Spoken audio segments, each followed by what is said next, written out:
Hello, guys and girls, ladies and gentlemen, boys, girls. This is Jerningham here. Something which is life-changing. A mother screamed, "I can't see after." Some kind of acid has been, pardon me, got a bit of sore throat, has been thrown in Clapham, London, over three police officers injured and nine. Is it nine people, or it could be? It's. Some people would say this is a horrifying thing, which it is. Some of their friends and family that have seen this, the people of these police officers, the people of this mother and child. And I think the lady talks a bit more about this. If you're from that area, most people probably would be scared and probably want to be known what the acid is. I don't know what the acid is myself because I wasn't there. Obviously someone's chucked this acid over these people, police and these mothering children. What is this world coming to? And we're going to be listening to what the news lady says in Talk TV, and she probably shows the reviews from the other night. But just have to see what else has been said. Let's see here. Minutes set to stand down after a death threatening and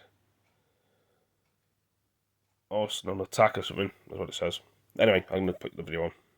Now let's go straight to our top story this morning. And in Clapham in South London, there has been an attack with a corrosive substance affecting a mother and her two children who were rushed to hospital after the substance was thrown at them. Police were called to the scene around 7:30 last night. 9 people in total have been injured. Okay, let's go straight to the scene. We're joined by Talk TV correspondent Holly Hudson. Holly, this sounds like a truly horrific attack. What more can you tell us? Well, the police cordon just behind me here has been lifted this morning, and in fact officers have been washing off the cars and the streets to try and get rid of this suspected corrosive substance as people here on Lesser Avenue in Clapham in southwest London set about starting their day after, as you rightly put it, what has been described as a traumatising, horrific and awful scene here last night. Now, what we know so far is what the Metropolitan Police have told us. We know that emergency crews rushed to the scene here around 7:30 p.m. last night to what the fire brigade described as a chemical incident and what police described as reports of a suspected corrosive substance being thrown. Now, 9 people injured in total, the force says, including a mother and her 2 children, 3 people who it's believed tried to come to her aid, 3 adults, and 3 police officers who sustained minor injuries, 3 police officers who responded to those calls. Now, no update as yet on their condition or the extent of their injuries.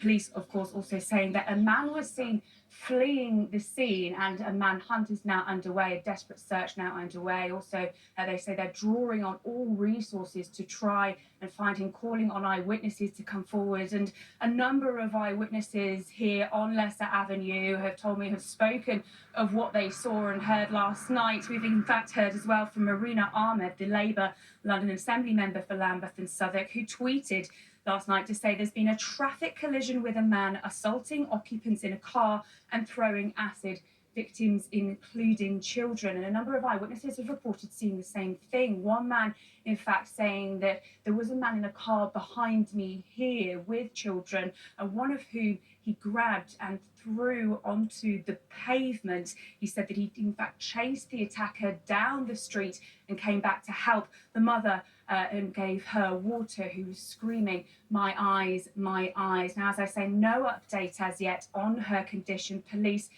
drawing on all their resources, tests ongoing to determine what that corrosive substance might be. All the while, people here in Clapham in southwest London this morning in shock. We've had a joint statement from officials simply saying that they are all in shock and disbelief at what has happened. Holly, thank you very much Wow. indeed. Of course, our thoughts are with all the people who were injured in that attack. We're joined now by former senior investigating officer at the Metropolitan Police, Simon Harding. Simon, the suspect is still on the loose this morning. First of all, let's talk about what the police might be doing to locate him.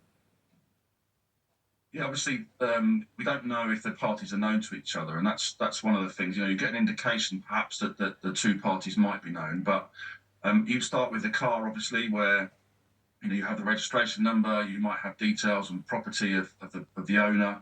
If he is one of the persons in the car, and obviously speaking to those that are involved. I mean, the female that's been injured, and obviously the kids that seem quite young, but speaking to the woman to find out if she knows who he is. And if not, then you're looking at CCTV and all sorts of other things. Really, this is a really serious incident, a really major inquiry. So there'll be a lot of resources thrown at this by the Met, to find out who he is before he does this to somebody else. Simon, thank you so much for joining us. I think there'll be lots of questions about what this corrosive substance was and how easy it is for people to buy it, to secure it, to take it around largely undetected.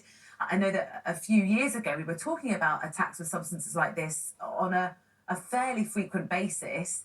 How common is an attack when a fluid like that's used? Fortunately, not that common. I mean, yeah, we've had some, very high-profile cases, and Katie Piper and people like that who have had acid put into their face, and some incidents back in southwest London many years ago where somebody went into a pub and sprayed a lot of people. So, it is very, very rare, but it is such a weapon. And obviously, when you talk about being available, well, it is available because it's, some of these things are household items that you can buy that can be very corrosive in this way. So it's just, using that as a weapon is really, really upsetting, because it's devastating to people. And probably what you're seeing there is a lot of people that have come to help have got acid on them by, just by helping. So, and probably the cops as well, who that happened to them as well. So I think, it's something which is life-changing, and that's where we hope that the injuries aren't too serious to everybody involved. What are the motivations for people carrying around these kind of corrosive substances? I mean, is it seem to be easier to conceal than more obvious weapons like knives or firearms? I mean, it's a weapon like anything else, isn't it? If it's in a container that you cannot, you wouldn't normally stop and say, what have you got that for? People used to carry them in these little lemon bottles years ago. The ones that used to get your lemon juice in and things like that was a sort of weapon of choice many years ago. But it's just something which is very, very difficult to detect, obviously, and if you're using that, then you've got something seriously wrong with you if you think that's something that you can carry around and use randomly like that. And if they're not known to each other, that makes it, levels it up again, really, because you've got a stranger walking around doing this to people, and also the actions that you saw, or you're being told that he did at the scene by picking up a child who's 2 or 3 years old and throwing them onto the floor. So, this person will be, we want to get this person as quickly as possible, obviously, and the Met this manhunt will be a very, very big occasion for them to get him. Yeah, presumably desperately looking for him. What kind of procedures and operations will be underway right now to, first of all, apprehend them, but also investigate as quickly as possible? We've seen from Holly there the cordon's been removed, what the substance was and where it was bought and how it was used. Yeah, it's difficult to say where it's bought until you find him, right? I mean, the focus is about him first of all. They'll be looking at CCTV, trying to, when he runs away from Lesson Road, then they've got to try and find where he's gone next. Has he gone onto any of the public transport? Has he used an Oyster card? All these sort of things. Obviously, if they don't know who he is, it makes it more difficult to identify a person running through the streets. But they will try and crawl all CCTV they can to try and find out where he's gone.